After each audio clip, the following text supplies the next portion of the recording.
पर्यावरण के बारे में हमारी अपनी जो दृष्टि है वो आज सारी दुनिया में स्वीकार्य है। भारत की प्रतिष्ठा बढ़ी है, भारत का सामरिक बल बना है, कई मामलों में देश आगे जा रहा है और आगे ले जाने का प्रयास शासन के द्वारा, प्रशासन के द्वारा, देश के युवकों के द्वारा, वैज्ञानिकों के द्वारा, किसानों के द्वारा, जवानों के द्वारा, सबके द्वारा हो रहा है। विशेषकर युवा पीढ़ी में हम देखते हैं कि स्व के गौरव की भावना बढ़ रही है। अपने देश के भविष्य के लिए बहुत अच्छे लक्षण हैं और ये चलते रहेंगे। ऐसा नहीं है कि ये किसी तात्कालिक समय के वैशिष्ट्य के नाते खड़े हैं। ये करवट बदली है भारत के समाज में और समाज आगे बढ़ेगा, देश को आगे ले जाएगा, इसका पूर्ण विश्वास है। परंतु जीवन का मार्ग कभी निष्कंटक नहीं होता और इसलिए कुछ चुनौतियां भी सामने है। विजयादशमी के भाषण में इन दोनों बातों की चर्चा होती है, परंतु चूंकि देश की आगे कुछ चलती रहेगी ये विश्वास है, उस तरफ देश ने रुख कर लिया है और देश आगे ही बढ़ेगा। उसकी चर्चा इस भाषण में आज मैं कम करने वाला हूं। एक चुनौती ऐसी ध्यान में आती है जिसका विचार हम सबको करना चाहिए, क्योंकि वो केवल हमारे सामने यानी संघ के सामने चुनौती नहीं है, केवल हिंदू समाज के सामने नहीं है, केवल भारतवर्ष के भी सामने नहीं है, पूरे दुनिया में वो चुनौती उठ रही है। उसको हमको समझना होगा, क्योंकि बहुत मायावी रूप धारण करके वह चुनौती आगे चलती है। इसलिए उसकी चर्चा करना मुझे आवश्यक लगता है। भारत आगे बढ़ रहा है, लेकिन भारत आगे न बढ़े ऐसा चाहने वाली शक्तियां भी दुनिया में है, जिनके निहित स्वार्थ मार खाते हैं भारत के प्रमुखत्व के कारण। वो अपेक्षा तो यही है कि उनका विरोध होगा, तरह तरह की चालें वो चलेंगे, भारत को दबाने का, एक विशिष्ट मर्यादा के अंदर ही बढ़ने देने का प्रयास करेंगे। वैसा हो भी रहा है, क्योंकि आखिर अभी तक भारत छोड़कर बाकी विश्व ने अपने स्वार्थ की बलि देकर भी दुनिया को बड़ा करने का मार्ग पकड़ा नहीं है। हम ये करते हैं, आज भी कर रहे हैं, सबको मदद करते हैं। हमारी शत्रुता करने वालों को भी आवश्यकता में मदद करने वाले हम हैं। शांति रहे इसलिए अपने हितों का बलिदान भी हमने कई बार किया है और करते हैं। ऐसा स्वभाव दुनिया में नहीं है और इसलिए भारत आगे बढ़ रहा है या कोई भी देश आगे बढ़ रहा है, कल चल के हमारा स्पर्धक बनेगा ऐसा डर जिनको लगता है, वो उस देश में तरह तरह के उत्पाद करने में कम नहीं करते। भाषा तो विश्व बंधुत्व की होती है, परंतु वो वहां तक ही है। अपने निहित स्वार्थ ठीक रहने चाहिए, अपनी सुरक्षा को धक्का नहीं लगना चाहिए। और इसलिए दूसरे देशों में कई प्रकार के उत्पाद खड़े करना, जनतांत्रिक तरीके से वहां कोई सरकार चुन के कारोबार कर रही, उसको नीचे लाना, ऐसा दुनिया में चलते रहता है। ये दुनिया की रीति लगभग बन गई है, जो नहीं बननी चाहिए लेकिन है। अब हमारे पड़ोस में ही बांग्लादेश में क्या हुआ, उसके कुछ तात्कालिक कारण और पहलू है, ये बात ठीक है, लेकिन इतना बड़ा उत्पाद तो उससे नहीं होता।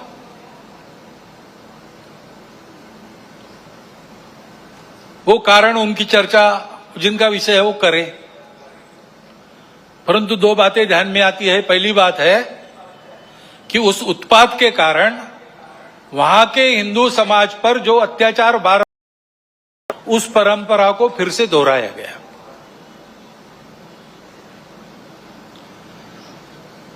पहली बार वहां का हिंदू संगठित होकर अपने बचाव में रास्ते पर आया, इसलिए कुछ बचाव हो गया। परंतु कहीं कोई गड़बड़ हो, दुर्बलों पर अपना गुस्सा निकालने की ये जो कट्टरपन की प्रवृत्ति है, वो प्रवृत्ति जब तक वहां विद्यमान है तब तक वहां की हिंदू क्या, वहां के सभी अल्पसंख्यक उनके सर पे खतरे की तलवार लटकी रहेंगी। उनको आवश्यकता है मदद की। विश्व भर के हिंदुओं की भारत के सरकार की सहायता उनको मिले, ये उनकी आवश्यकता है। परंतु इससे ये ध्यान में आता है, और ये ध्यान में आना चाहिए, हिंदू समाज के भी ध्यान में आना चाहिए कि दुर्बल रहना अपराध है। हम अगर दुर्बल है, असंगठित है, तो उसका मतलब हम अत्याचार को निमंत्रण दे रहे हैं। निमित्त कुछ नहीं चाहिए, हम दुर्बल है, यह निमित्त पर्याप्त है। और इसलिए जहां कहीं भी हम हैं वहां संगठित रहना, सशक्त रहना, किसी से शत्रुता नहीं करना, हिंसक नहीं बनना, योगदान देने वाले बनना, परंतु इसका अर्थ दुर्बल रहना नहीं, अशक्त रहना नहीं। इसको हमको करना ही पड़ेगा। लेकिन दूसरी बात है हमारे सबके ध्यान देने की।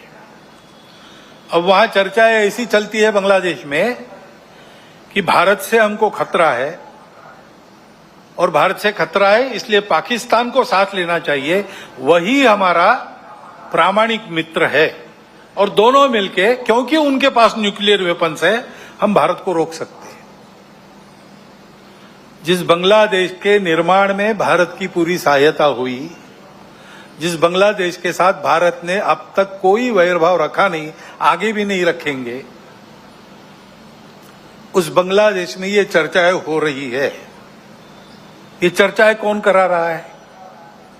ऐसे वर्णन, नैरेशंस वहां पर चले, ये किन किन देशों की हित की बात है? ये तो देखने वाले, सोचने वाले समझते हैं, नाम लेने की आवश्यकता नहीं। हमारे देश में भी ऐसा हो, ये इच्छा है, क्योंकि भारत बड़ा बनेगा तो सब स्वार्थ की दुकान तो बंद हो जाएंगी, और इसलिए भारत का यह सामर्थ्य न बने। ऐसे उद्योग चल रहे हैं।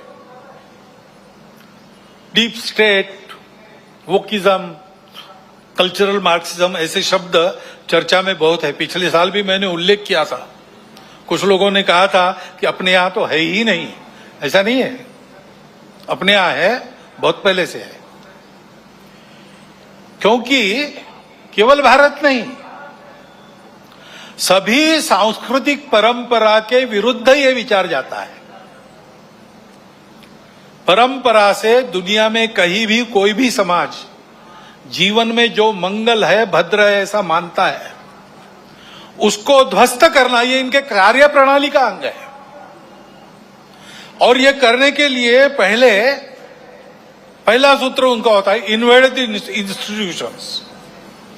संस्थाओं को कब्जे में लो। शिक्षा संस्थान है, विद्यापीठ है, शिक्षा व्यवस्था है, माध्यम है, बौद्धिक जगत है, इन सब पर अपनी पकड़ कायम करके उनके द्वारा समाज में विचारों की विकृति का प्रसार करना, विचारों को बिगड़ना, अपनी परंपरा के प्रति, अपने स्वत्व के प्रति अश्रद्धा से उत्पन्न करना। हम ही अपने लोगों को गाली दे, हम ही अपने बातों को तुच्छ माने, उनकी लज्जा करें, इस प्रकार का वातावरण पैदा करना। इतना बड़ा समाज है, उसकी कई विविधताएं हैं, उन विविधताओं को अलगाव में परिवर्तित करना। नहीं है वहां कोई जबरदस्ती विविधता आरोपित करके हम विविध है इसलिए हम अलग है, हम विविध है इसलिए हम एक नहीं है, हमारे स्वार्थ अलग है, ऐसा नैरेशन देना। इतना बड़ा समाज है, छोटी मोटी समस्याएं सबकी रहती है, बड़ी समस्याएं भी रहती है। समाज की स्थिति में सब कुछ ठीक ही रहता है ऐसा नहीं, सुधारने का भी बहुत कुछ होता है, तो कई अन्याय चलते रहने वाले रहते हैं। इन सबको लेकर एक असंतोष उत्पन्न करना, संघर्ष उत्पन्न करना, टकराव की स्थिति उत्पन्न करना, लोगों को उग्र बनाना, व्यवस्था, कानून, सत्ता, प्रशासन, इन सब के प्रति अश्रद्धा, अनादर का व्यवहार सिखाना, इससे उस देश पर बाहर से वर्चस्व चलाना आसान होता है। पहले जैसा आपस में युद्ध करना अब आसान नहीं है। अब युद्ध इस प्रकार से होता है, इसको मंत्र विप्लव कहते हैं अपने परंपरा में। ऐसा मंत्र विप्लव चल रहा है और ऐसी भ्रम की स्थिति में उनको देश के अंदर भी कभी बार साथी मिल जाते हैं, जाने अनजाने। प्रजातांत्रिक देश है अपना, अनेक दल रहेंगे, उनकी स्पर्धा चलेगी, ये प्रजातंत्र की पद्धति है। लेकिन समाज में ये अलगाव, टकराव देश की एकता, एकात्मता, देश के वैभव संपन्न होने के प्रयास से बड़े बन गए, अथवा दलों के स्वार्थ समाज की सद्भावना और राष्ट्र की एकात्मता को गौण बनाकर चलाए गए, तो फिर किसी एक का पक्ष लेके उनके पीछे खड़ा रहना, खुद मैदान में नहीं आना, अल्टरनेट पॉलिटिक्स ऐसा कहते हैं, पर्यायी राजनीति, उसके आड़ में अपना ये एजेंडा और ये पद्धतियां चलाती है। और ये मैं कोई कॉन्स्पिरेसी थियरी नहीं बता रहा हूं, पुस्तकें निकल रही है पाश्चात्य देशों से वहां की परिस्थिति के बारे में। पाश्चात्य जगत के अनेक प्रगत देशों में इस मंत्र विप्लव के परिणाम स्वरूप जीवन की स्थिरता, शांति और मांगल्य संकट में पड़ा हुआ उनको अनुभव होता है, हमको भी दिखाई देता है। और भारत के चारों ओर, विशेषकर सीमावर्ती प्रांतों में इस प्रकार के कारस्थानों के चलते क्या क्या हो रहा है हम देख सकते हैं। समय पर हमको जागना है। हमारा देश सांस्कृतिक एकात्मता के अधिष्ठान पर खड़ा है। अंडरलाइंड कल्चरल यूनिटी, ऐसा हमारे संविधान निर्माताओं ने भी अन्यत्र भाषणों में कहा है। और नैतिक विचारों का, अध्यात्म के सत्य का एक बलशाली अधिष्ठान हमारे समाज की स्थिरता को, आपस के संबंधों को, व्यक्तिगत और राष्ट्रीय व्यवहार को मिला है।